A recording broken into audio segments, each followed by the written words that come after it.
社会啊，真正真无简单。来看乌昂村，屏东东港的乌昂村，即马进入大尾，今日算是一天也上济，了了这271尾。拍卖市场内，大家是呢有够济收钱买，这将这几百公斤的这个乌昂村呢拖出这个市场，都有不少人伫机车后壁绑这个甲载车，网友讲这真正是百万名签。啊，今年乌昂村的量有较济，不过计数甲去年差不多，1公斤差不多是500块。为了推销屏东的乌昂村，有料理业者专工将这个乌昂村的量骨保留落来，做盘啊、底这个沙西米，这个画面要创造话题。人来客去的车路顶，机车骑师载一位乌昂村，详细看。背出这个村啊，互骑师用拖车咧载，是讲敢若载无晒落，当影村啊落伫半中途，骑师到路口将车速放后慢，类似进行。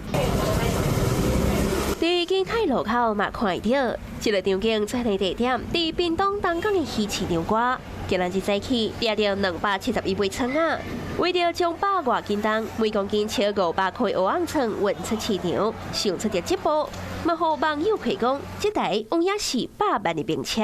这是较方便呢，这就斤啊吼。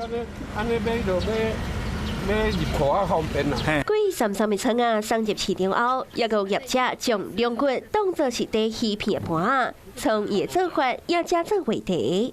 主要是食材啊，像整排的龙骨要去跟人家拿，所以说真的也要就比较麻烦了，因为他们在杀的时候，我们就要马上就拿起来，然后先来冰箱。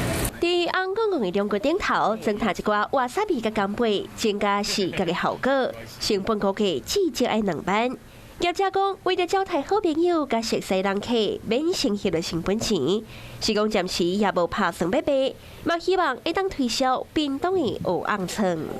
Hello， 我是林明瑞。想要抢先掌握最及时的新闻资讯吗？赶快订阅、按赞、开启小铃铛，锁定我们华视新闻的 YouTube 频道。